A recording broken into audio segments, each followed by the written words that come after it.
je ne suis pas complètement sûre et certaine qu'Israël a vraiment le droit de se défendre en massacrant une population.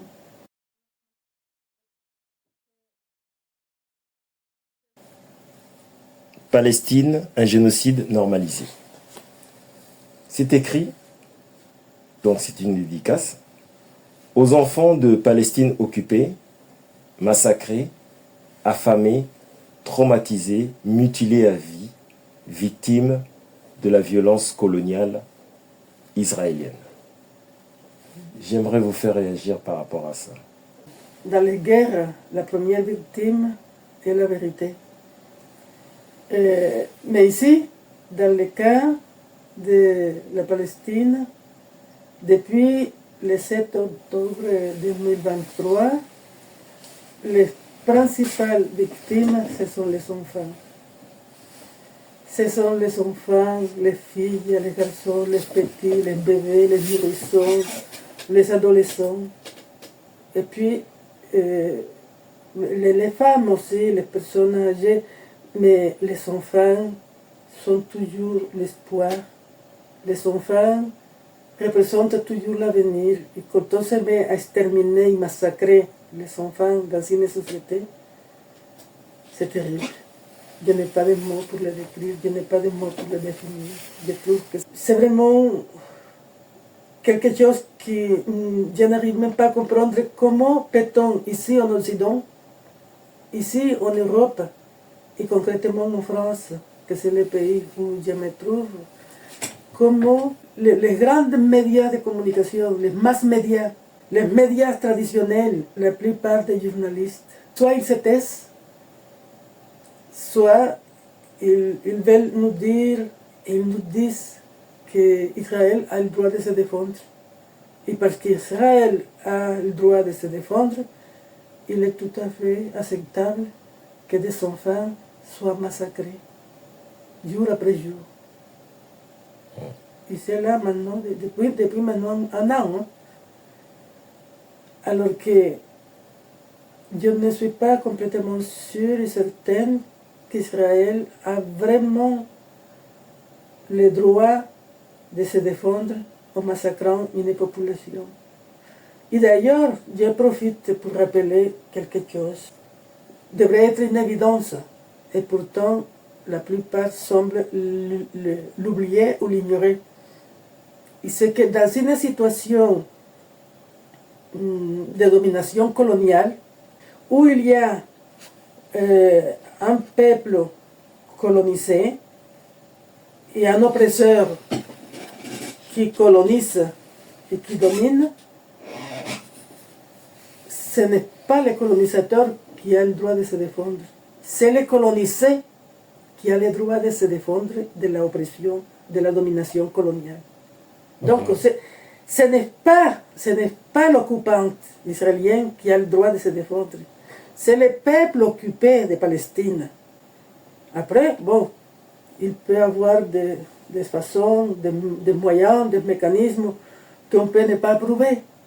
Mais ça, c'est autre chose. Mais la question du droit de se défendre, ça revient non aux colonisateurs, non pas aux colonisateurs, mais aux colonisés. Et ça c'est une vérité qu'il faudrait ne pas perdre de vue. Qui derrière cette phrase Israël a le droit de se défendre, comment vous interprétez cette phrase qui passe en boucle dans plusieurs médias, en fait, comme si c'était un élément de langage? Vous savez, ici nous sommes dans un pays, dans un État qui demeure quand même un État colonial, vous savez. Ici en Occident, les puissances occidentales, ils ont toutes été esclavagistes à certaines époques. Ils ont été colonialistes. Ils ont colonisé des peuples entiers. Sachant que la colonisation est une entreprise criminelle de déshumanisation, vous voyez.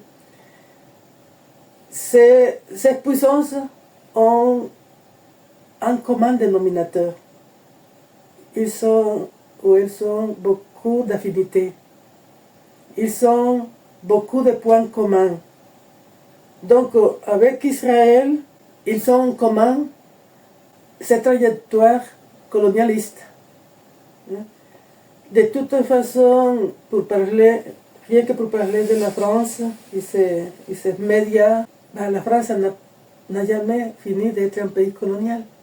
C'est un État colonial. Même si la Martinique, la Guadeloupe et la Guyane, on les appelle des départements d'outre-mer, il n'en demeure pas moins qu'il y a une relation coloniale. Et il suffit d'aller écouter les Guyanais, les Martiniquais, les Guadeloupéens, et vous allez entendre ce qu'ils vous disent, comment ils se sentent.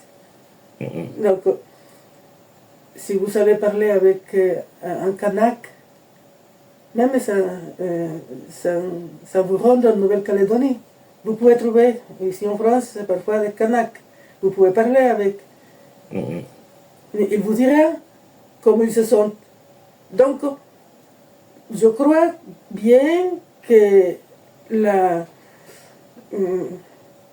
l'affinité, l'identification, les communs dénominateurs de cette puissance colonialiste, les unes continuent à avoir des colonies, les autres n'ont peut-être plus de colonies, mais ils n'ont jamais réglé la dette coloniale qu'ils ont avec ces pays qui ont été victimes de la colonisation. Donc, ce sont des puissances qui ont beaucoup de choses en commun avec l'État colonial israélien. Nous avons tous, à l'égard des enfants, nous avons un devoir de protection.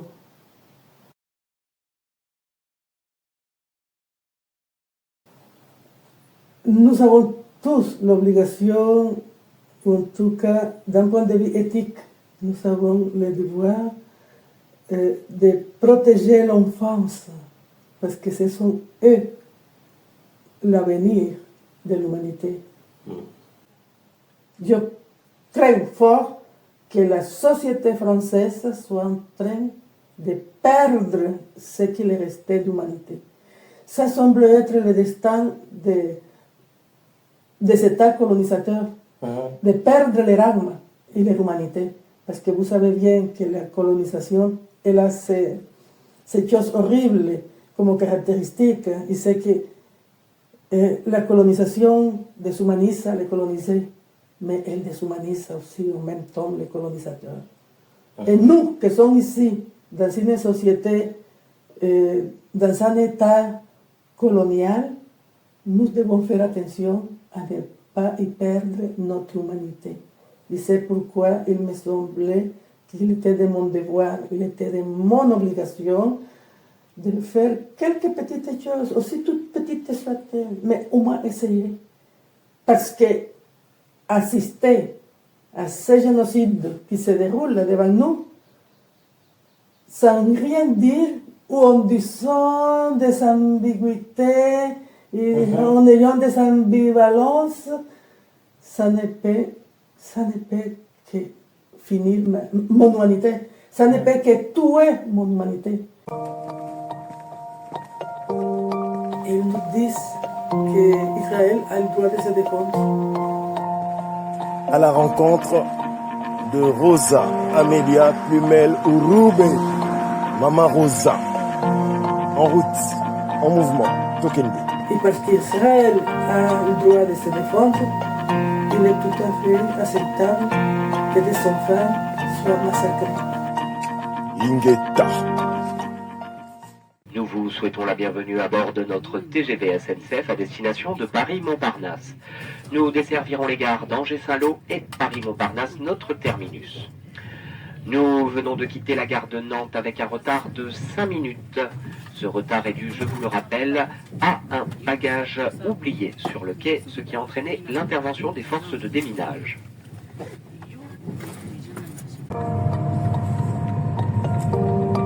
c'est l'Arc de Triomphe, c'est bien ça? Ah ouais. Ça dépend quel triomphe. Ah, ça dépend quel triomphe.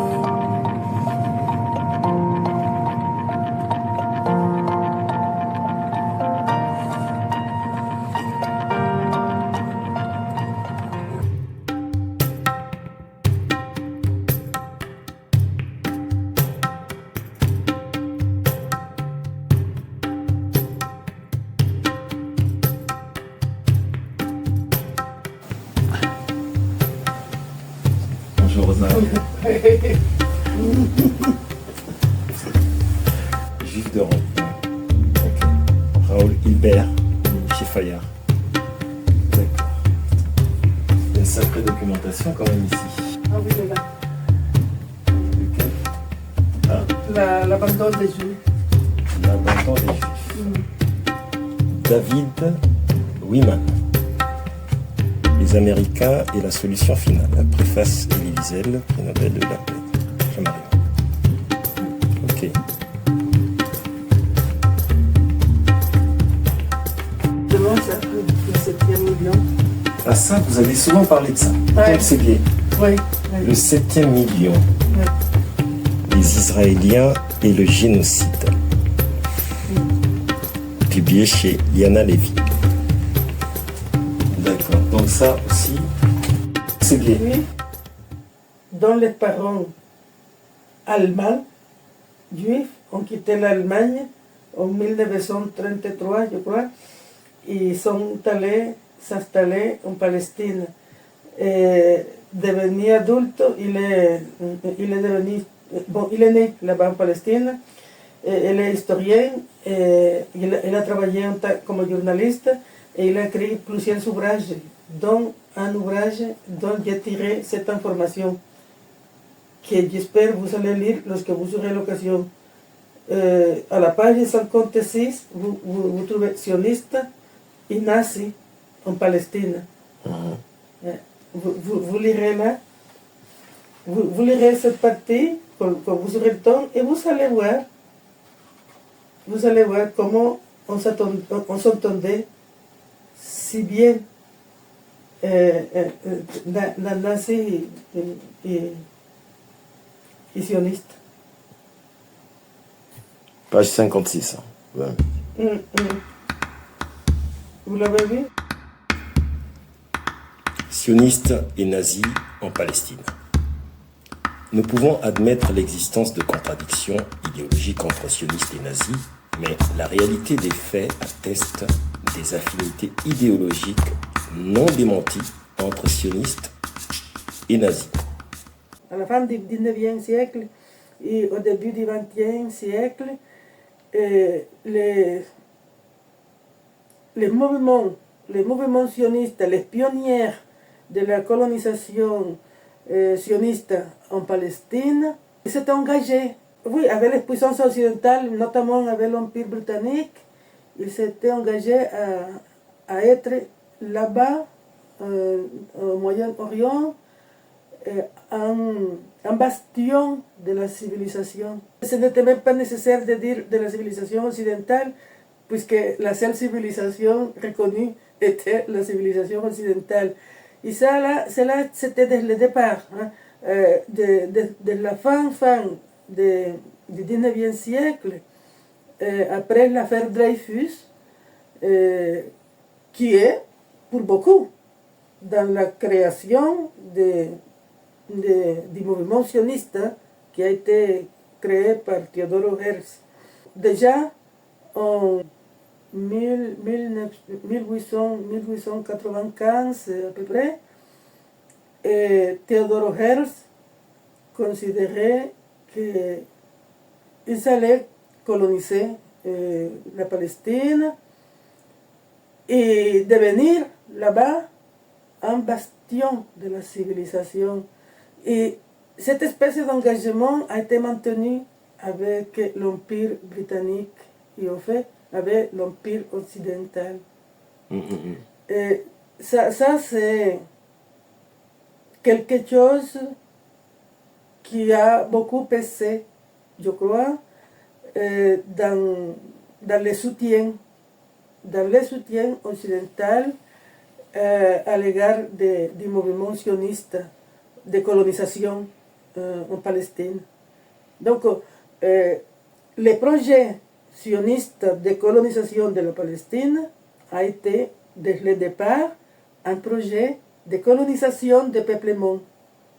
Et la colonisation de peuplement a l'inconvénient qu'en général, il est nécessaire l'extermination de la population autochtone. En général, le génocide n'est jamais très loin de la colonisation de peuplement. Bon, en Palestine, les Palestiniens n'ont pas été exterminés en 1948. Ils n'ont pas tous été exterminés. Il y en a eu beaucoup qui ont été assassinés, qui ont été massacrés. Mais le nettoyage ethnique qui a eu lieu, ça a été plutôt par le biais de l'expulsion. La population palestinienne a été expulsée. Ils ont été expulsés de leur pays, hors de leurs frontières. Et pendant très longtemps... Quand vous parlez de ça, est-ce que vous faites un lien, par exemple, avec... vous parliez de la Kanaki tout à l'heure, sur la question de cette politique de peuplement, en fait. Avec la Kanaki, on est presque dans le même schéma. Oui, en Kanaki, mais bon, je ne vais pas parler maintenant de la Nouvelle-Calédonie parce que ce n'était pas le sujet. Mais il faut savoir quand même qu'en Nouvelle-Calédonie, il y a eu des massacres d'autochtones à certains moments, quand il y a eu la résistance. Parce que c'est un cercle vicieux et infernal. Là où il y a la domination coloniale, il y a inévitablement de l'oppression. Et là où il y a l'oppression, il y a la résistance. Et lorsqu'il y a la résistance, l'oppresseur sévit, réprime. Et dans ces répressions, on noie dans les sons décolonisés, dans les sons des opprimés, on noie la révolte. La révolte est noyée dans les sons. Donc, dans toute entreprise criminelle, vous avez des crimes, soit des crimes contre l'humanité, soit des crimes de génocide, soit des crimes quotidiens, mais c'est pourquoi on dit, et moi j'assure, que le colonialisme est une entreprise criminelle de déshumanisation. Parce que c'est la violence menée vraiment à son expression la plus barbare. Hein? C'est la barbarisation des êtres humains. Le colonialisme est une entreprise qui déshumanise non seulement les colonisés, mais aussi les colonisateurs. Barbarise les colonisés et aussi les colonisateurs. Et cela est tellement vrai que vous voyez comment le 7 octobre 2023, le soulèvement du ghetto de Gaza a présenté des aspects terrifiants. Parce que moi, je trouve que ça a été terrifiant, ça a été barbare, ce qui s'est passé le 7 octobre. Ce qui a eu lieu en Israël par les Palestiniens, par les résistants palestiniens qui se sont soulevés et ont commis ces crimes,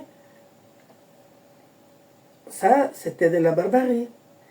Mais justement, c'est ça la barbarie. Voyez-vous, c'est ça la barbarie enfantée par le colonialisme, par la domination coloniale, par la barbarisation des colonisés. Quand on barbarise une population, comme cela a été le cas avec la population de Gaza, qu'est-ce qu'on a à la fin? On a des actes de barbarie comme celles qu'ils ont commises le 7 octobre en Israël. On ne peut pas barbariser des années durant une population.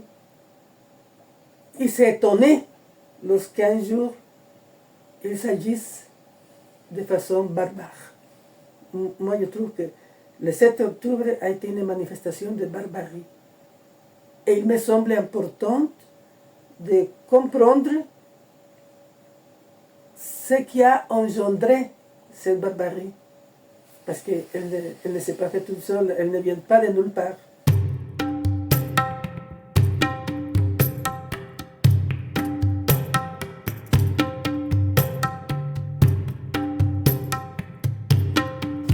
Et vous savez, si aujourd'hui les survivants indigènes des États-Unis ont envoyé un message de solidarité aux indigènes de Palestine à Gaza, c'est parce que précisément le destin des colonisés, le sort des colonisés est à peu près la même partout où il y a la domination coloniale. Et c'est ce qui explique aussi, je crois, en grande mesure, cette espèce d'affinité et de dénominateur commun entre les gouvernements des États-Unis et les gouvernements de l'État colonialiste d'Israël. C'est parce qu'entre colonisateurs, on s'entend bien. Tellement bien que vous voyez cette affinité entre l'impérialisme états-unien et le gouvernement colonialiste d'Israël ne s'arrête pas là. Elle s'étend aussi aux autres États coloniaux comme la France, l'Angleterre et les anciennes puissances négrières et esclavagistes. Voyez-vous comment ces communs dénominateurs maintiennent une espèce d'unité parmi les oppresseurs de tous les temps.